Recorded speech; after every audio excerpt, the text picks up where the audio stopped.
Praktik pernikahan anak sudah menjadi tradisi turun-temurun di India, sehingga pemerintah pun tidak mampu membuat undang-undang larangan tentang hal ini. Bahkan tradisi ini sudah menjadi hal yang wajar bagi masyarakat India di sana. Mereka kerap menikahkan anak laki-laki dan anak perempuan yang masih di bawah umur 5 tahun. Tetapi ini hanya sebagai formalitas ya, kalau di Indonesia seperti perjodohan gitulah ya.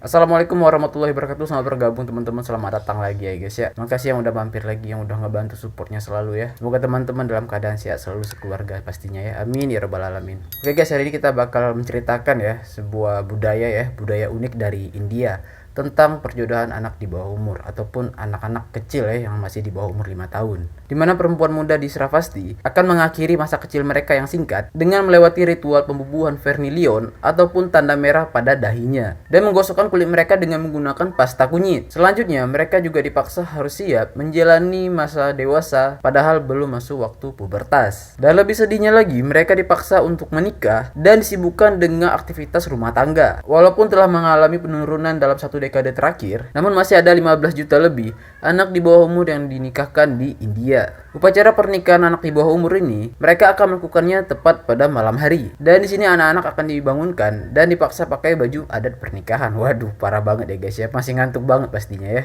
Dan tidak lupa masyarakat sekitar pun bakal datang untuk menyaksikan pernikahan tersebut. Dan sedihnya lagi, praktik ini sudah menjadi tradisi turun-temurun sehingga susah untuk dihentikan. Sedangkan pemerintahan di sana sendiri hanya mengizinkan anak perempuan dinikahkan ketika berumur 18 tahun dan anak lelaki berumur 21 tahun. Sedangkan alasan pernikahan anak di bawah umur ini bisa bertahan sampai sekarang itu didasari berbagai alasan teman-teman ya. Banyak faktor yang disebabkan seperti faktor ekonomi, faktor politik, sosial budaya yang mendasarinya. Selain itu, praktik ini lebih banyak dilakukan di daerah perdesaan. Perkawinan anak di bawah umur ini memiliki keterkaitan yang sangat erat dengan kemiskinan dan kurangnya akses pendidikan bagi perempuan. Dan dari beberapa sumber yang kita dapatkan, di dalam pernikahan anak di bawah umur ini tidak boleh beda kasta dan juga agama. Dan salah satu desa di India yang melakukan tradisi ini adalah desa Sravasti, di mana desa ini mempunyai budaya menikahkan anak di bawah umur. Banyak putusan orang-orang tua di sana menikahkan anak mereka walaupun masih kecil karena mereka takut ketika mereka sudah tiada, siapa yang akan menjaga anak-anak mereka.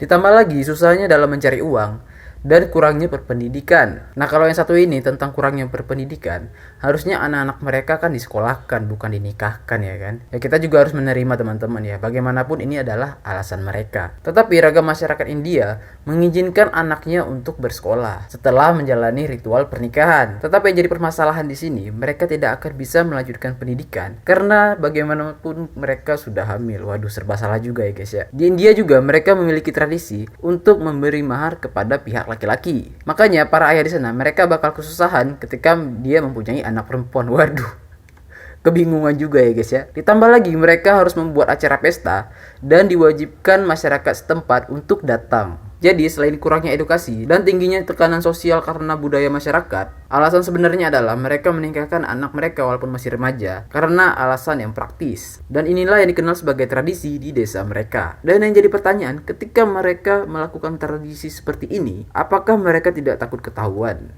Jawabannya adalah iya. Mereka takut teman-teman ya, karena mereka tahu bahwasanya ini ilegal dan mereka masih melakukannya. Dan tidak jarang mereka bahkan setuju untuk didokumentasikan. Dan sedihnya lagi, ternyata pernikahan anak di bawah umur ini tidak hanya terjadi di India teman-teman ya, tetapi juga di Nepal. Bahkan video pernikahan anak di bawah umur ini masih banyak banget bisa kita temukan di internet ya, di berbagai belahan dunia. Dan ini menunjukkan betapa percaya dirinya mereka, karena mereka yakin bahwasanya perlakuan seperti ini tidak akan dihukum. Bahkan tidak jarang beberapa gadis sudah mengetahui bahwasanya mereka akan dinikahkan beberapa bulan sebelumnya. Tetapi yang lebih sedihnya lagi, mereka tidak ada yang dimintai persetujuan untuk menikah. Dan cara seperti ini terlihat seperti paksaan teman-teman ya. Mayoritas anak-anak di sana mereka tidak memiliki masa depan. Ditambah lagi ketika mereka hidup di bawah garis kemiskinan. Mereka bahkan tidak sadar di luar sana banyak anak-anak gadis yang seusia dengan mereka bisa melakukan berbagai hal menarik dalam hidupnya. Waduh, kalau kita bandingkan sangat menyedihkan banget teman-teman pastinya ya guys ya. Nah, di sini timbul lagi pertanyaan,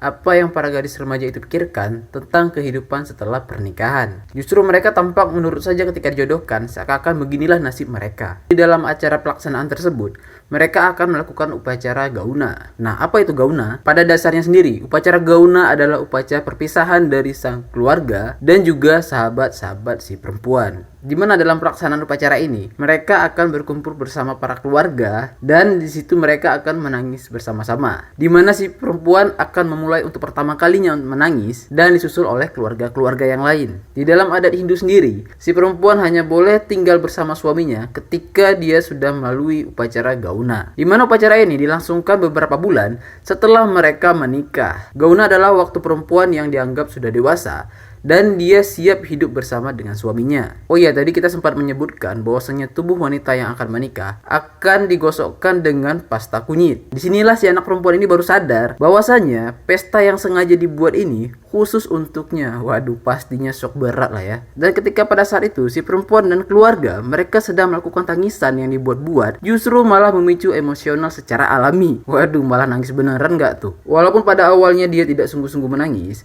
tetapi dengan kejadian tersebut, dia langsung sadar bahwasanya dia akan keluar dari rumah. Dan setelah itu, dia siap atau tidak siap akan mengucapkan kata-kata perpisahan kepada keluarganya dan pindah ke rumah suaminya sambil membawa barang-barang pribadinya. Dan sebagian besar lainnya, mereka harus mengurus rumah seperti memasak, seperti mencuci pakaian, mengurus hewan ternak, pokoknya apa yang menyangkut dengan urusan rumah tangga. Dan itulah yang harus mereka saksikan sejak kecil, dan hal ini juga dilakukan oleh ibu mereka ketika masih muda. Ditambah lagi mereka tidak boleh keluar rumah dan harus mematuhi peraturan yang diberikan oleh suaminya dan juga mertuanya. Justru mereka merasa bagaikan pembantu di rumah suaminya. Dan dari beberapa sumber yang kita dapatkan tentang penelitian medis, bahwasanya pernikahan anak di bawah umur ini sangat banyak banget ya sisi negatifnya. Salah satu contoh adalah kematian ketika saat melahirkan. Kehamilan di usia belia berpotensi meningkatkan risiko kesehatan pada wanita dan bayi. Ini disebabkan karena sebenarnya tubuh belum siap untuk hamil dan melahirkan. Hal ini dianggap wajar karena wanita yang masih muda masih mengalami masa pertumbuhan dan perkembangan. Namun ketika dia hamil, maka pertumbuhan dan perkembangan di tubuhnya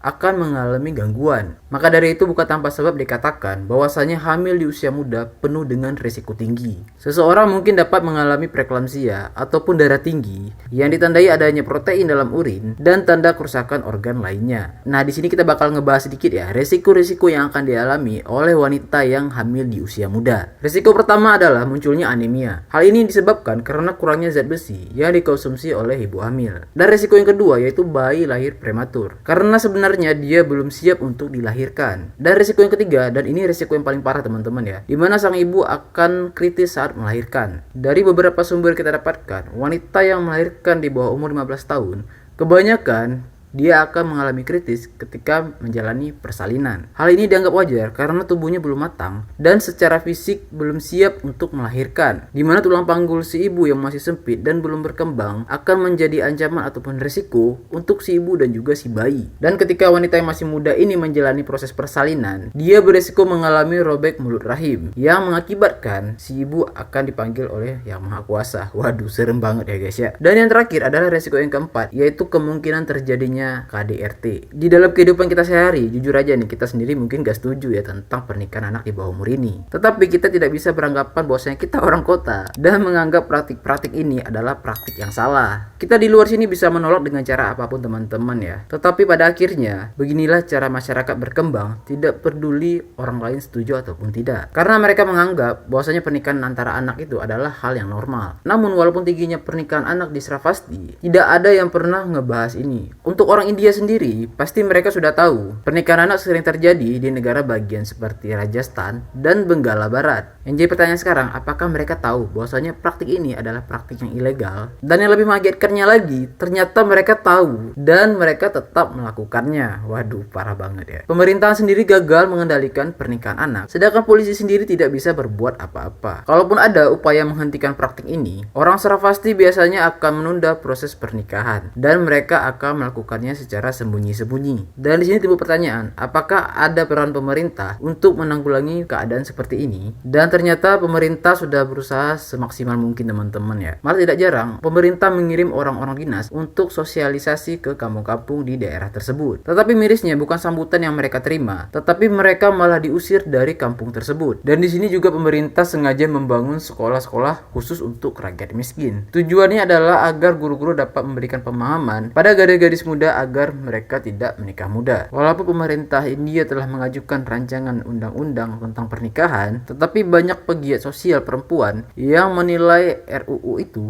tidak akan banyak menyelesaikan masalah sosial yang telah mengakar, yang dimana menyebabkan jutaan anak perempuan menikah pada usia muda, bahkan kurang dari 15 tahun. Pemerintah sengaja menerapkan undang-undang ini agar para pria muda dan juga gadis-gadis muda mempunyai waktu agar mereka dapat berkembang dan juga belajar. Negara mengambil keputusan ini demi anak laki-laki dan juga perempuan-perempuan, kata Perdana Menteri India Narendra Modi setelah RUU larangan pernikahan anak diajukan di parlemen. Pengajuan RUU itu dilakukan setelah dirinya mengatakan dalam pidato peringatan Hari Kemerdekaan India bahwa pemerintah tengah mempertimbangkan untuk menaikkan usia sah perempuan untuk menikah. Pemerintah juga mengatakan tujuannya adalah untuk memberikan kesempatan yang sama kepada semua anak India dengan memberikan mereka lebih banyak waktu untuk menyelesaikan pendidikan, mencari pekerjaan, mencapai kematangan psikologis sebelum menikah, dan memastikan kesetaraan gender. Dalam sebuah demokrasi, kita sudah terlambat 75 tahun untuk memberikan hak yang sama bagi laki-laki dan perempuan untuk menikah, kata Smriti Irani, Menteri Perkembangan Perempuan dan anak di parlemen. Dikatakan juga bahwasanya RUU itu akan menandai perubahan besar bagi perempuan India. Dan lebih bersyukurnya lagi, ternyata beberapa kelompok perempuan telah mendukung RUU tersebut. Menyelesaikan pendidikan dan akses pendidikannya lebih baik bagi seorang gadis daripada bergantung pada suaminya seumur hidup. Tutur Ranjani Kumari, Direktur Pusat Riset Sosial yang berkantor di New Delhi, justru dia menginginkan kedua gender menikah di umur yang sama. Kenapa laki-laki harus lebih tua dari perempuan? Siapa yang membuat keputusan itu? Katanya. Pemerintah juga mengatakan rencana perubahan itu juga didorong oleh kekhawatiran terkait kesehatan perempuan yang menjadi ibu di usia muda. Pernikahan dini berkaitan dengan tingkat ibu yang kehilangan bayinya karena tingkat harapan hidupnya yang rendah, terutama di kalangan perempuan pedesaan seperti yang kita bahas di awal tadi. Tetapi hal ini kembali lagi kepada si orang tua dan juga budaya, di mana banyak anak-anak baik itu laki-laki dan perempuan dilarang untuk bersekolah. Ya dengan alasan mereka harus bekerja untuk menghidupi keluarga dan tetap menjaga tradisi yang sudah dibawa oleh leluhur mereka. Oke guys ya, terima kasih banyak yang udah ngebantu support yang selalu ya, yang udah ngebantu supportnya dari like, komen, dan subscribe. Terima kasih banyak. Semoga teman-teman sehat selalu ya guys ya. Amin ya rabbal alamin. Bagi teman-teman yang mungkin mau request ya, teman-teman bisa komen aja guys ya. Nanti kita coba cari bahannya dan kita bahas di video selanjutnya. Oke guys, terima kasih banyak ya. Semoga teman-teman sehat selalu. Kita pamit semuanya. Di akhir kata saya undur diri. Saya akhiri. Assalamualaikum warahmatullahi wabarakatuh. See you guys.